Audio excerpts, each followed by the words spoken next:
Sahana Vavatu, Sahanao Bhunaktu, Sahaviryang Karavavahai, Tejasvinavadhitamastu, Ma Vidvishavahai.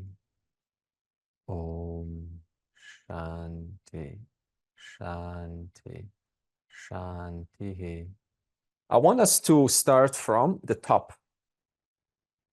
And to understand the vision, you have to know the vision from the top, bottom, and bottom to top. Okay, so our entire goal of the Gita is not philosophical, intellectual aerobatics, right? It is perceiving the world and having the right kind of conclusion about it. Now, before I draw this, I want to ask you this question. Can you relate with the word clarity? So what is clarity? No confusion, clear. No confusion. No confusion. In reference to those things that are confusing me. Okay, so this means to say no confusion. That means there's something, when I open my eyes, something doesn't add up. Something that kind of evades me, goes over my head. And in reference to those things that go over my head, that bothers me, that creates doubts, that makes me not able to sleep, that makes me worry if I have really figured it out, in reference to that, I've removed all confusion. Okay, what else is clarity for you? When I say I want a clarity, I'm saying that I want tranquility, really. I like that. You want really tranquility. So this means that what I'm really looking for is not to be bothered by those things that are disturbing me, that I find uncomfortable. Now, why would you find things not comfortable? What makes you not comfortable with things, with realities, with yourself, with your life, with your past, with the future? What makes you uncomfortable? I said, like, there's some part I don't understand clearly. So that's where I'm not clear. So. Okay, so this means some parts I don't understand clearly. That means there are not all parts, but there are some parts. So now the question is, if clarity means removing confusion in reference to those some parts, then the next question gets posed, and what are those parts which are confusing me, which are not bringing me the tranquility, as Andre has said? Okay, so now the question is, do you know those parts that are causing you lack of clarity? Are you in touch with those parts? Okay, because see, there are a lot of parts on there, but what are those few parts that when you remove the confusion, that means when you get to the bottom of the matter, when you get to the facts, they would simultaneously help you with all other related confusions, because nobody here is going to live long enough to remove confusion about everything, right? I can't remove confusion about rockets and cars and computers and microchips. There's no way. But what is that confusion that I would have to remove, that when I do remove it, it would bring me simultaneous clarity to those things which I will never attend to? And yet there will be something about my understanding that when I do look into it, there will be some clarity. Just a metaphor popped up in my head, like just like, you know, like I put on my glasses, it's clearer. So I had to change my vision in a way. Okay. So it's a bit like that. Okay, yeah. And more like I have to take my glasses off because my glasses are coloring in the realities, right? So in other words, I have to remove my subjectivities to see what is, because what is always confronting before me. Okay, so now the word clarity, what that really means is, you tell me now, this is an A-B choice. Clarity is number A, changing perceptions, or B, changing conclusions about perceptions. B. Someone said B, changing conclusions about perceptions. Neither A and B. That's always a safe answer. I know this mode, you know, the middle path, but this is the only choice I'm offering you now. So you have to think which one is closer to the word clarity. Because let me just say the word this perception.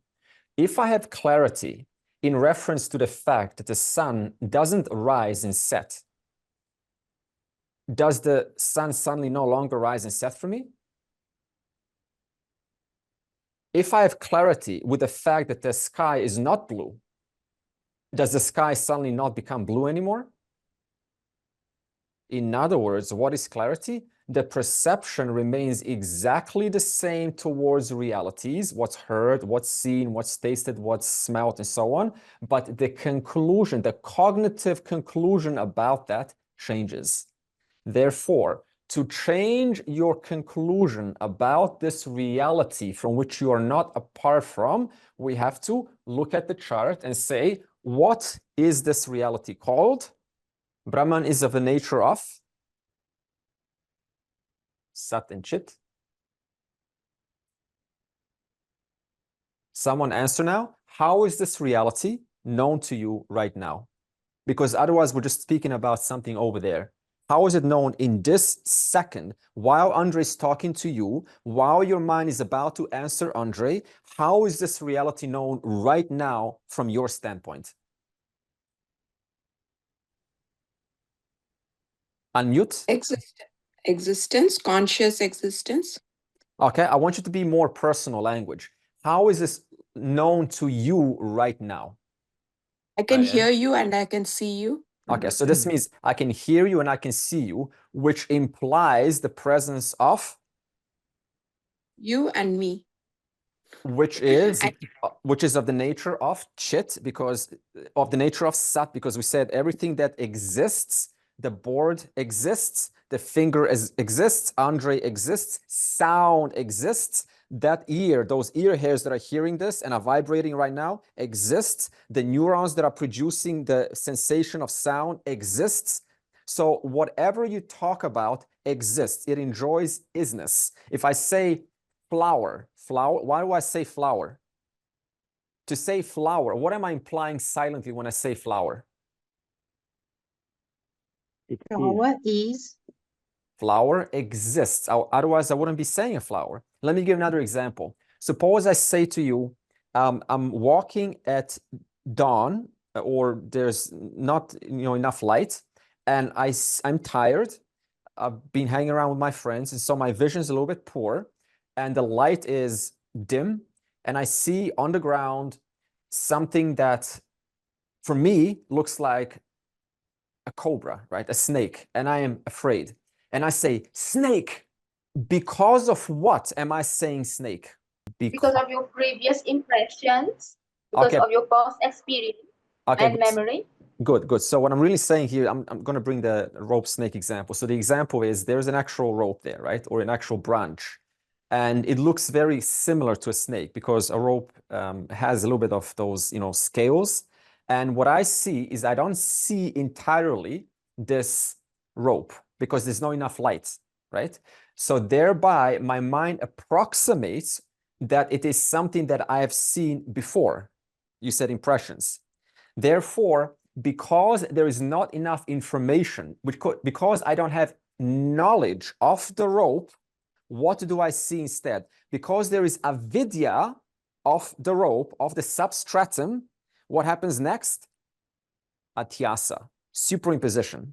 That means because I don't have knowledge of the reality, I see what? I see the snake, I see the world, I see Andre, I see faces, I see, drama everywhere. But the wise person sees the reality as the reality is. Therefore, for them, when they look at the world, they see much deeper than an ordinary person. So now, to get you there to that depth, what do I have to do? I have to first take you from top to bottom. So therefore, the reality is Sat and Chit. Everything enjoys that Sat. That snake, that era, snake, depends on the substratum. When I say world, that depends on Sat and Chit. Okay. Now the question is, how is the Sat and Chit known to you right now? As evident I. Nobody needs to tell you that you are. Did you go to class to learn how to activate your consciousness? Grade 1. Here's how to activate consciousness. parents-teacher, right, meeting. Yeah, you know, your son came with this ability. They just understand. They don't have to learn how to activate consciousness. Something's wrong with them. And then the parents say, no, something's wrong with you, teacher, because nobody needs to learn that. Everybody is conscious. Why? Because that chit consciousness is evident to you all the time. Therefore, it's not a matter of saying, oh, let me summon from a distance chit, and I'm going to now open up your mind. I'm going to open up your third chakra. I'm going to put chit inside you. You are already conscious as you are. Therefore, the question is not getting consciousness. The question is just removing superimpositions that's making me think that I'm much more than just consciousness, that I'm just consciousness plus mind, consciousness plus fear, consciousness plus, right, life, death, etc. Okay. So if this is the reality, then we said this reality enjoys the capacity to manifest a universe. This capacity is called Maya or Prakriti. Okay. For example, just like you right now enjoy the capacity to manifest a world, a complex, incredibly well put together world with a certain theme, right, tonight. Where is that world for you right now? Is it here now? No, but it's in you. It's in your potential. So now you, the waker, can be equated to Sat and Chit. This is just a metaphor. And your capacity to manifest the world tonight is called, in this comparison, Maya. And what will come out in the dream? A world with intelligent characters, with a certain order. There will be people that will be speaking. There will be principles of up and down. There will be principles of putting water onto the seed, and the seed will grow. And it will go to a certain height. The grass will know how tall to grow. There will be a principle of the sun. So this means right now your capacity is of the nature of knowledge. If there will be a sun, what does that mean? That your capacity must know about the sun. If there will be a mountain tonight, that means your capacity must know about what is a mountain, what is a range of mountains, what is a human being, how to make a human being work. Therefore, what's the nature of Maya? Excellent, power and knowledge. Now, when this power and knowledge manifests, we'll gain another name called Ishvara. Ishvara. Now, I want to stop here at Ishvara because there are two definitions of Ishvara. If I just say to you that another name for power and knowledge is Ishvara, then somebody's going to read an Upanishad, and sooner or later you're going to say, no, Ishvara is, there's another definition for Ishvara. Ishvara is Brahman viewed through the lens of Maya. Okay. Now I want to be careful here because when we go to the lesson next, you will start to say that Ishvara is Mithya. Mithya means dependent on Brahman. Ultimately, Vedanta says that there is no such thing as Mithya, because if I show you, for example, a pot, and this is called Ajati-vada. This is called the last teaching in Advaita, which we'll find in the Karika. If I show you a pot right now, yes, the pot, right, it does have a dependence on the clay, doesn't it? Of course it does. So without the presence of the clay, there is no pot. Now, in this example, what we say is that Ishvara is like the spot. Therefore, the pot depends on the clay, and the clay here is Brahman, right? But ultimately, from the standpoint of the clay, is there such thing as a pot? Yeah. No. Therefore, ultimately, Ishvara is not even Mithya, it is Satyam. Okay? That is the final understanding. Now, last week, someone said that Ishvara is Satyam. Now, I don't know where you were coming from, but if you are speaking from Ajati-vada, the highest understanding, then I congratulate you. You're obviously, very advanced, but we will get there anyway, so there's nothing to worry about. Okay, so anyway, so Ishvara, therefore, when you pray to Ishvara, when you pray to a form, like I pray to Ganesha or Saraswati, then to who am I ultimately praying to? Ishvara. Because that form, we said, like in the dream, from that knowledge power comes a world. There's Africa, Australia, etc., right? Comes the world. And one of the characters in that world is you right now, who's listening to me, sitting, on a continent in Mauritius and so on. And thereby, everything that you talk about in this world is ultimately talking about Ishvara. Therefore, all things that I ever pray for, that I ever get, that I ever die for, that I ever value, that I ever pursue, I'm only ever pursuing God. So we're all on the journey of, I want God. In every pursuit, I've ever always wanted God. The whole journey has been about God. And this is very relieving. But at the level of the forms, because the teaching is not given to us, then we simply do not really look at this. And so for me, the form is the final reality. Everything above here is non-existent. For me, the only form is this. So what the teacher or the teaching has to do is to show you, here's where you are, and here's what's going on above. All of this is to be known. And so when you come to this teaching, then this individual with a buddhi, okay, with an intellect, what is that buddhi made out of? The one that understands the entire reality. What is everything made out of? Matter. That's called moksha. Do you understand? The very buddhi who understands, all that is series Brahman, that very buddhi understands itself, its very thinking, as nothing but sat and chit. Because you cannot exclude yourself. You cannot say, the buddhi says all that is series Brahman. But what about the buddhi? That's called retaining the ego, and the ego says all of that is Brahman, or it says I am Brahman alone, and all that is all just kind of, mithya out there, it's all just fake. Therefore, you have to include yourself. Okay. Now, the next verse continues, and it says, now that the jiva is there, how does this jiva act? By what means do you conduct yourself? Then we use the word titiksha.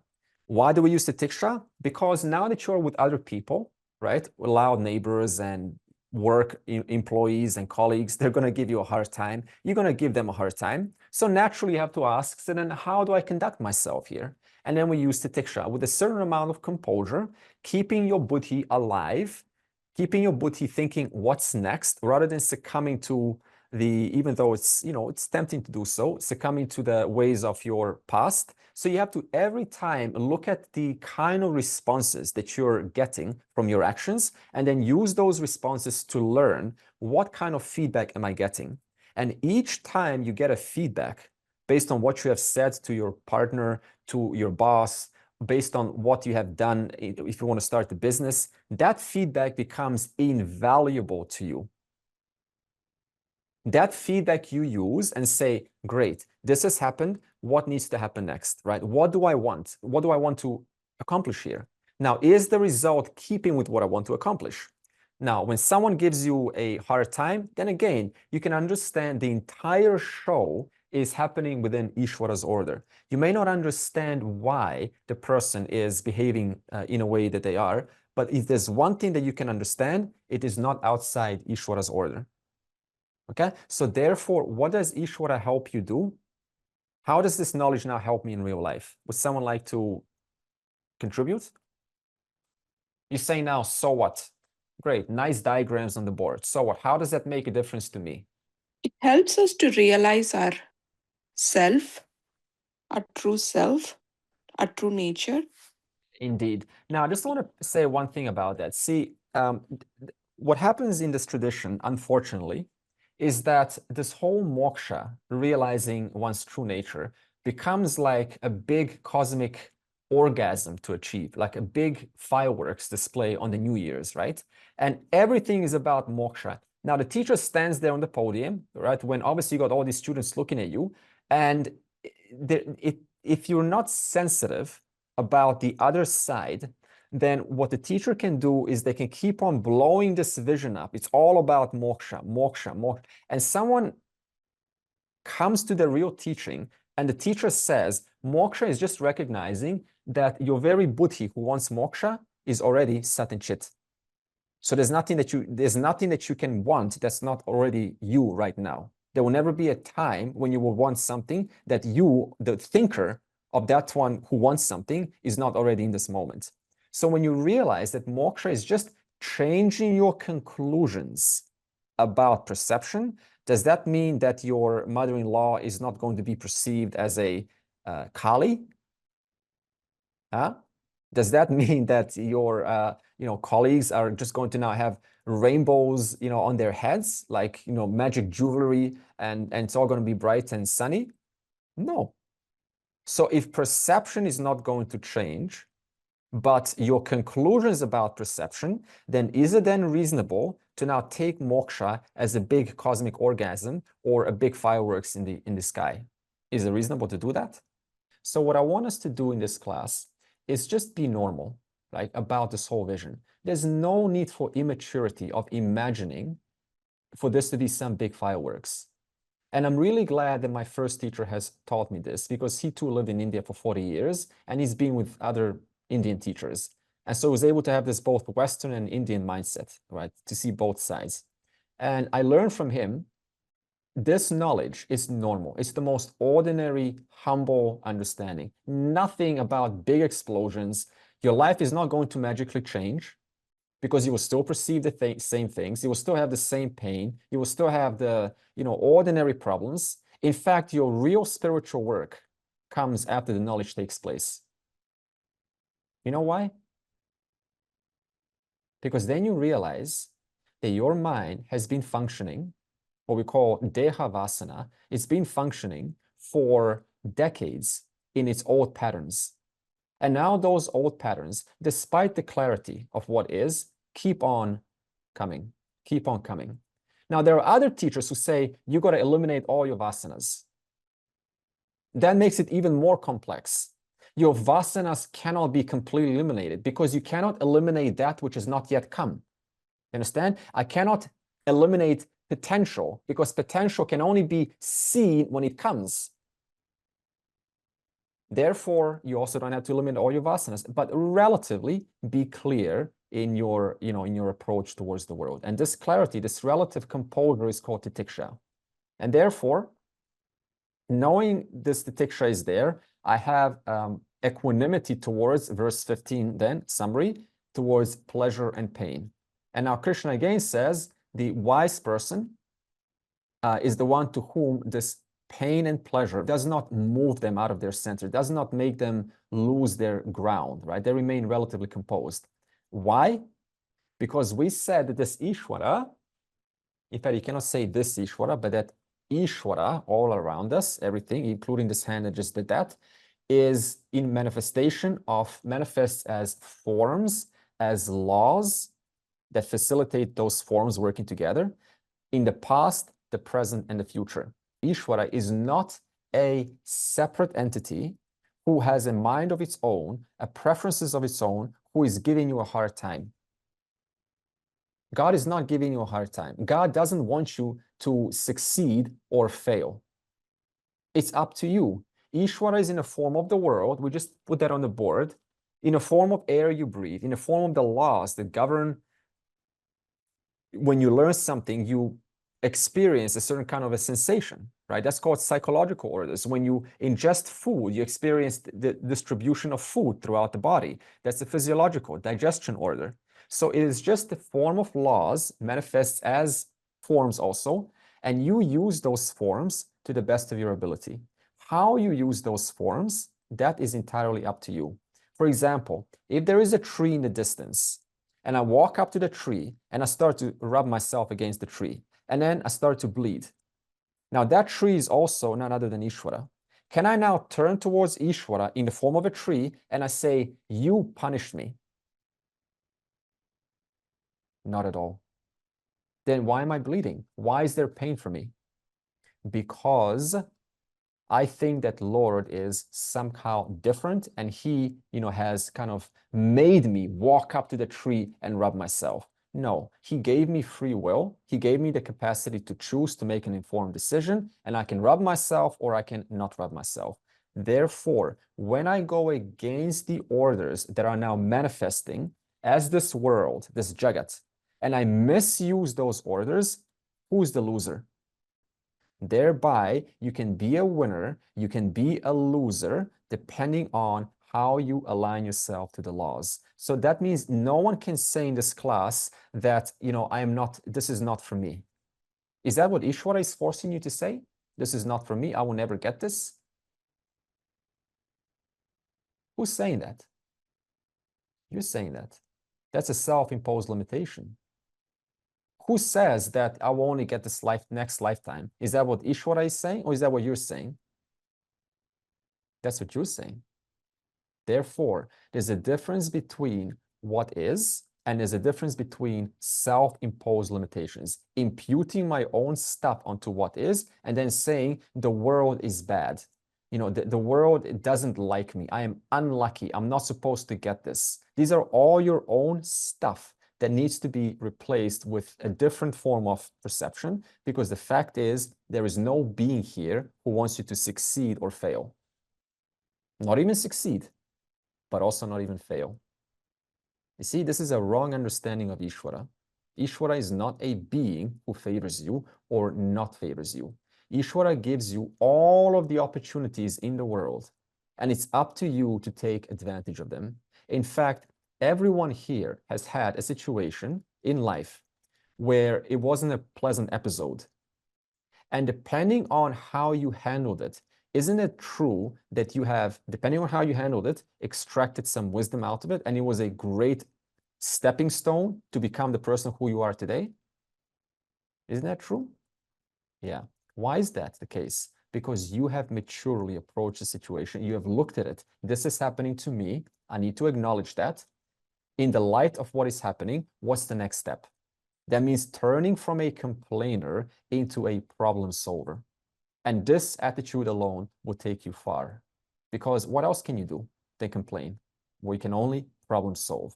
Therefore, where is my mind now? Is it into going, oh, I'm not going to get this, and my life is miserable, and da. All these small things of the mind, or you say, stop. I'm not going to be like every other sheep in this world. In fact, they're not sheep, they're people, sometimes. I'm not going to be like everyone else. I'm not going to be blabbing the same story that everyone. What is so special about you? Like, why is a person living being exactly the same like everyone else? Why should I be one more person who says, I can't get this? That's what everyone else is saying. Therefore, the person with courage says, I'm not going to fall for this universal power of mediocrity. I'm not going to fall for that. I'm going to take responsibility. I'm going to say I'm given the choice, every opportunity, the time is given to me, just like it's given to everyone else, and I'm going to make it. I'm going to achieve what I want to achieve, and nothing is going to stop me. That's the attitude. And you know what? When you make that claim, that's exactly when Ishvara's laws start to work for you. They're just waiting for you.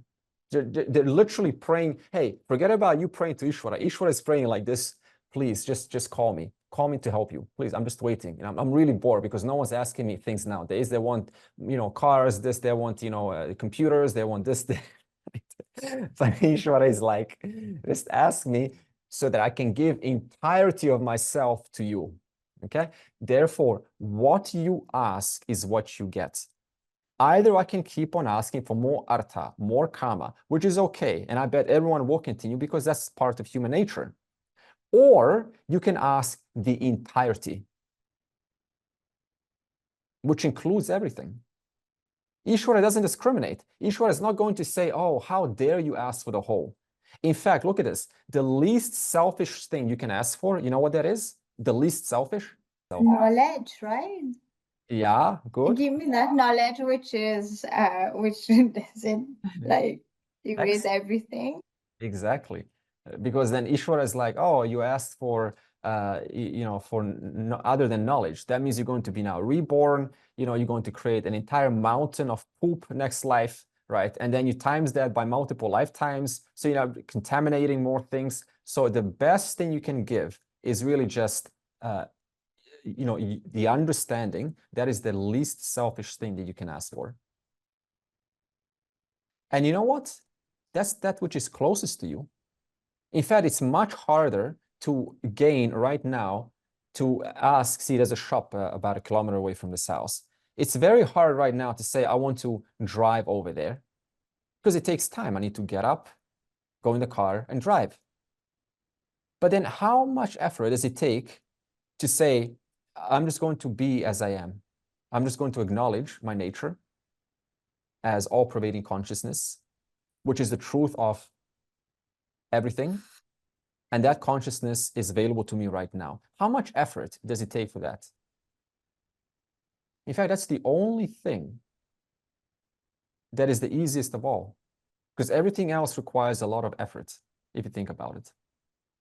Yeah, the questions are from the students, right? So one of them asked, when someone passes away, subtle plus causal is said to travel or go in the realm. Do they stay in the form of the bija seed? If not, what is the role of bija seed? I'm not sure what the bija seed in what context it's used for, but I would say this.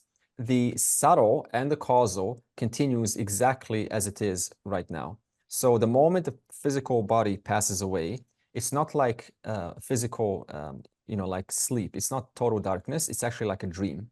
Now, there are cases of NDEs which they say it's just total darkness. That depends on what you believe. If you believe there's no subtle body for you, that you are as good as the physical body, then from your standpoint, when the person dies, there will be darkness.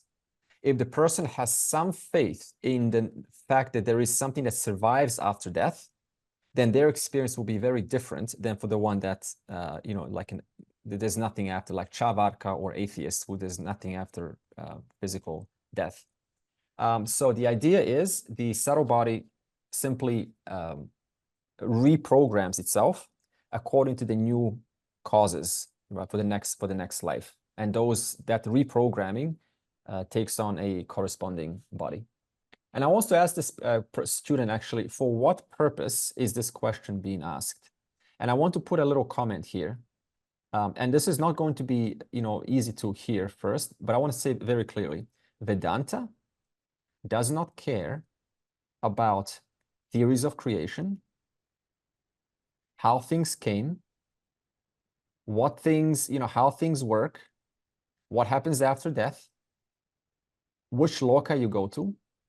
Vedanta's job is to make you see, no matter what you are talking about, is ultimately none other than you, and you are free of that. Viveka-Chudamani, a student, asked the exact same question. And Adi Shankara, being very direct, the first answer was, the reason why we answer using these words like causal body and subtle body is because you believe there's actually something called causal body and subtle body. You believe it to be true.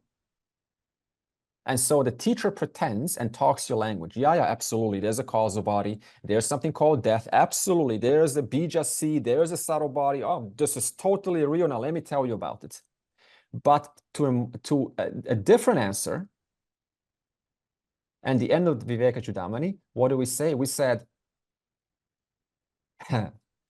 these answers, prarabdha karma and my causal body, there is no such thing. Okay, they are just for fools, says Shankara, the word fools, who believe that there's such thing called duality. There is such thing called forms in this world. And I love Adi Shankara for this reason. He's direct and he's precise, and his words really penetrate you. So this is the second answer. No one is a fool here. I'm just saying that you can see how the answer changes depending on who I'm answering to.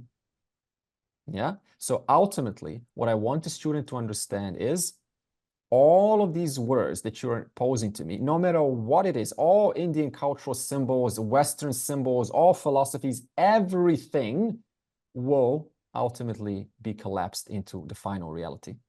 That's the final understanding. That's why we say all there is here is Brahman. Okay. Otherwise, I'm just leading you more into duality. Is the teacher doing you a favor? See, how did I start initially? I said, what is clarity? And someone said it is the absence of confusion. What is confusion? Confusion or anxiety is when there's something out there that's still bothering me and I have to resolve it. Now, suppose I answer this question, then how many more things out there will come? Oh yeah, hundreds. That's why ultimately the teaching is not about things out there. It is about resolving all things into the final reality. That's Advaita Vedanta. What is the role of meditation in discovering our true nature, synonymous to enlightenment, moksha? Yeah, so Antakarana Shuddhi is the primary purpose. And the reason why is because the mind has an orientation of comparing things and comes with low self-esteem and self-imposed limitations, as I just said. So everyone starts like this in life. And that mind with self-imposed limitations, when it starts to hear the knowledge, it's not thinking about using this to drop the whole identity. Because it's scared. Hey, whole life I've been protecting my individuality because inherently I believe inside that the self that we're talking about, this Atman, is a big self and I'm a small self. And there is no way that I want to abandon my small self. When in fact, what we're saying is Atman is Brahman. The so-called small self is none other than the big self. But the mind that's not yet ready to hear that is not able to accept it. So meditation we give so that you can make your mind you can recreate those connections from the classes that you've heard and ruminate on them. So if I say to you that all there is here is Ishvara, and then I say to you, close your eyes and think about that. What does that mean? All there is here is Ishvara. And you close your eyes and then you start, okay? So even this inquiry right now, the question itself is nothing but knowledge and power manifesting as this thought. Therefore, Ishvara is not a way, it is in the form of my thoughts, asking what is Ishvara. Interesting. So now you go through this in your mind, and then you come out and you remove what's called a mode of distraction. It can help you throughout the day to concentrate because you've thought about the teaching. You have removed the repetitive nature, the associative nature of the mind. That's why we have japa. Why do we have japa? Because the mind tends to associate. You think of Italy. Next thing, pizza. Next thing, pepperoni. Next thing, cow. Next thing, moo. Next thing, farm, right? So this is the nature of the mind. So what japa does is every time in meditation, you say Om Ishaya Namaha, Om Ishaya Namaha, Om Ishaya Namaha.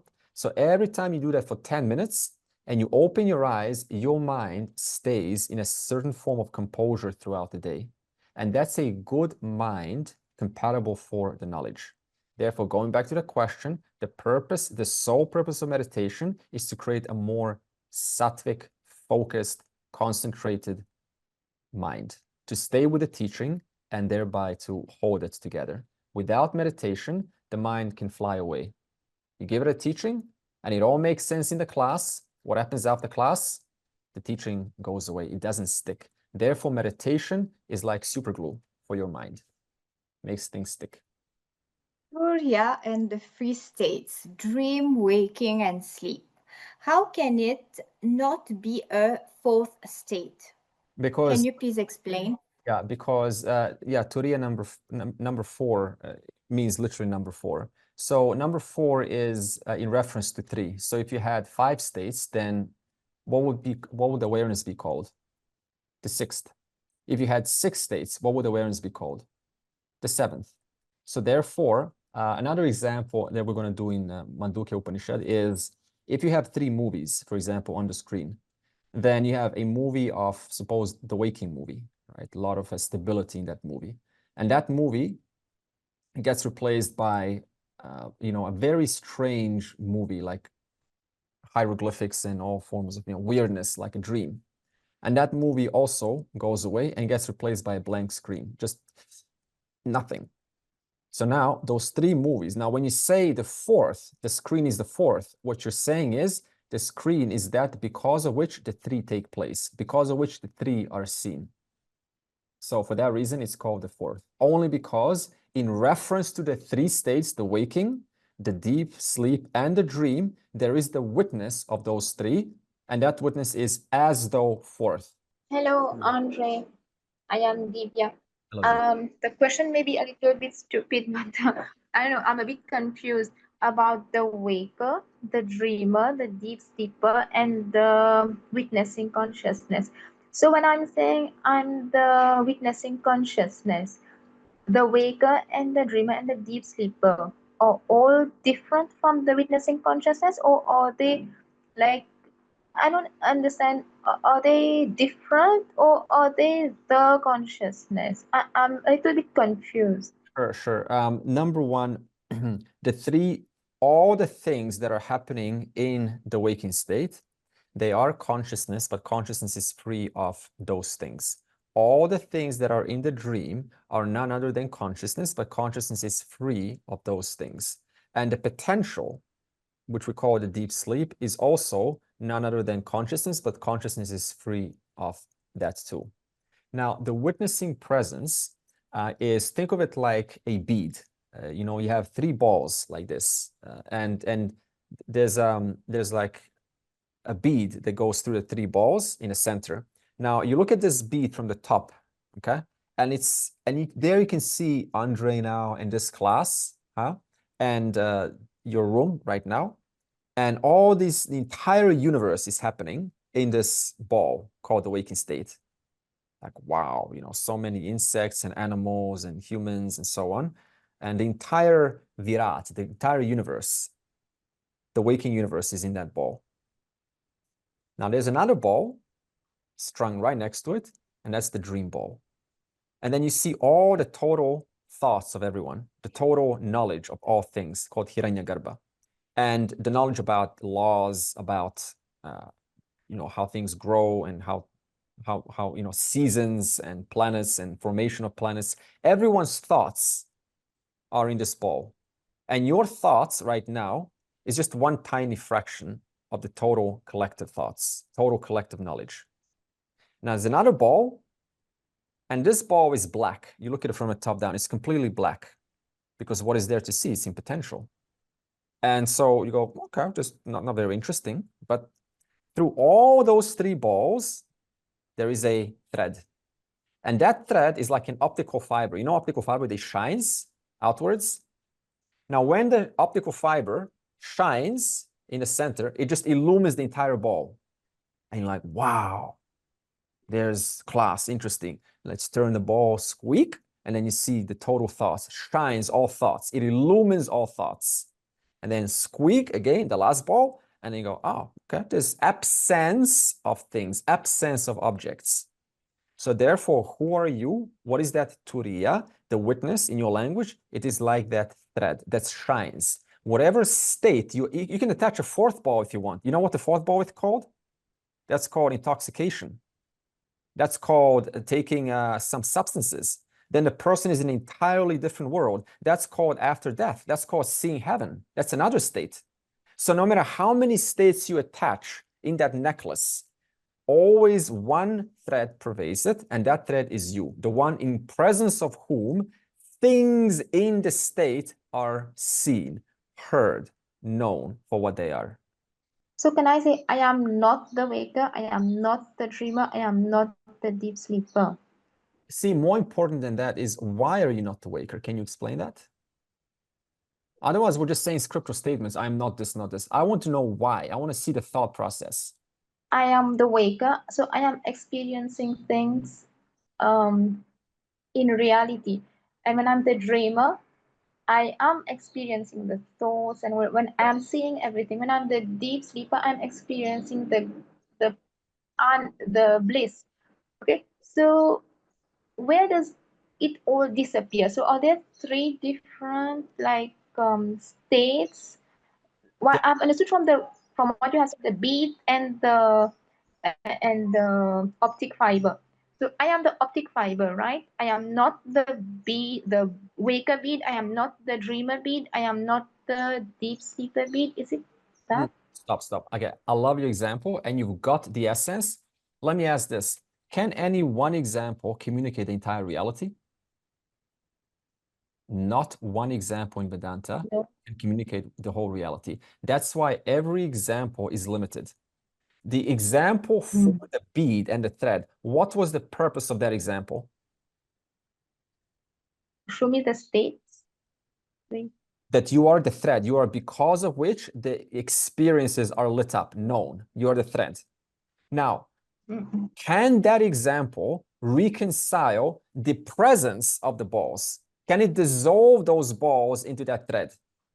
No, now your mind has to go crazy. Now something, that the ball starts to suck up like a black hole. It's just childlike imagination now. Therefore, that example does not resolve the reality. It does not resolve the Jagat, the Jiva, Ishvara into Brahman. For that, you need a different teaching. So this is what is to be understood in Vedanta. No one example is meant to communicate the whole vision. What the mind wants to do now is, oh, I love this example. Now let me fit everything into one single example. Wrong. Example is just a tool. It sounds lovely. It gives you a little high. Throw it away. It's just a hammer. Hammer has knocked the nails. Move it away. Now I need a wrench to build the entire house of foundation. So thereby, next week, I'm going to give you that model. How do you systematically resolve everything that you see into the final reality? Instead of just saying it all resolves into Brahman. You see this? So we're not about making claims. We're about understanding why is it that I'm not the waker? Because if I was the waker, then why would I want to go to dream? I will be holding on to dear life to be a waker all the time. If I am the dreamer, why do I blissfully die to the dreamer in order to go into deep sleep? If I'm a deep sleeper, why would I want to wake up to the miseries of waking in the dream? Why not just stay in the deep sleep, right? But so in other words, you cannot let go of your nature. Your nature, sugar cannot let go of the nature of sweetness. Therefore, you cannot let go of your nature. So for that reason, you gladly enter different states because you know that you are free of those states. So just to enter a state and die to the waking, be born to the dream, die to the dream, be born to the deep sleeper, shows you, I must not be that one who dies, I survive. I am the survivor of the three states. That's logic. If you were the waker, why are you going to go to sleep tonight? You wouldn't. Nobody wants to die. Nobody wants to go out of existence. That's the most precious thing to everyone. But you gladly die to the waker every single night. You gladly die to this person who you are dearly holding on to, who you are worried of dying physically one day, who you are just so obsessed of, just making someone in this world. You actually die to that person every single day, showing you survive. Andre, would you elaborate about how the concepts or ideas is the material cause of Jagat? Okay, sure. When we say the word concepts, we're not talking about mental concepts. We're talking about knowledge. Like, as we said, in the dream, it comes. The dream is just concepts, right? Mountain is a concept.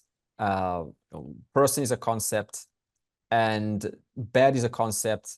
Air is a concept. So when we say concept, we're just talking about knowledge and power from which arises the dream world. So from you, the dream will look solid and real. But that dream is nothing but an expression of knowledge and power, aka concepts. That's another name for knowledge and power. So therefore, when you say concepts here, I'm not talking about mind concepts. I'm talking about Ishvara, knowledge and power, or Maya. Remember, Maya is knowledge and power, concepts. So from those concepts arises the universe. Now you're going to say, how? Prove it to me. Next week. Om Purnamadav Purnamidam Purnat Purnamudachyate Purnasya Purnamadaya Purnameva Avashishyate. Om Shanti Shanti Shantihi.